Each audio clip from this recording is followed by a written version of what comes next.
All right, just joshing. Anyway, some good numbers out of News Corp. Well, you know, there is nothing worse than thinking it could have been us. Now, I don't mean old flames or a happy new relationship. I'm talking about Canada's new love fest with China. Canada's Prime Minister wheeling and dealing in China today, even snagging some new agreements on energy and technology. All this as the president now has put the kibosh on that Keystone pipeline. To Republican Congresswoman Kristi Noem, she's co-sponsoring a bill to get that pipeline back on track. Congresswoman, how's that going? Well, it's going good. It's a bill that Connie Mack brought up, and many people have signed on to it. Essentially, it will exercise our authority under the Constitution, Article 1, Section 8, that says, hey, Congress can approve this, and we can go forward. And if the president wants to make a campaign decision, go ahead, but we're going to do what's right for America. Do you have the votes necessary in the House and Senate to force the issue, though? Oh, Neil, who knows about the Senate? I mean, I don't know what the Senate's going to do today, tomorrow, or next week. That's why we need new members in the Senate that will turn it around. But I believe we do in the House. Yeah, absolutely. All right. So hope springs eternal there. But I do want to ask you about what Canadian Prime Minister Harper is up to here.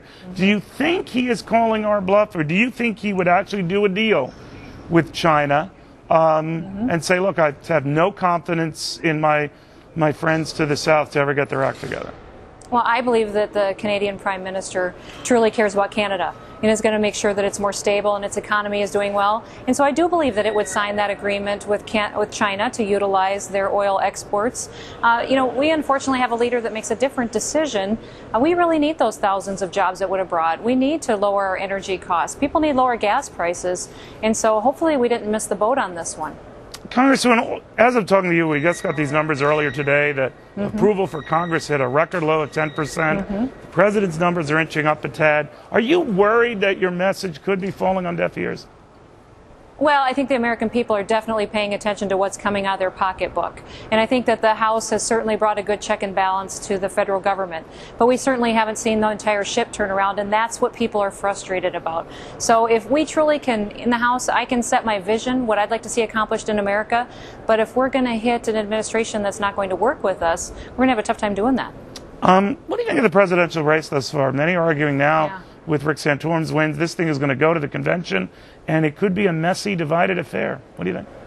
It could be, but it's our process, and we've got people who are willing to step up and lead our country. We really have to remember at the end of the day, that's a good thing. We've got some people that are running or in this race talking about their vision.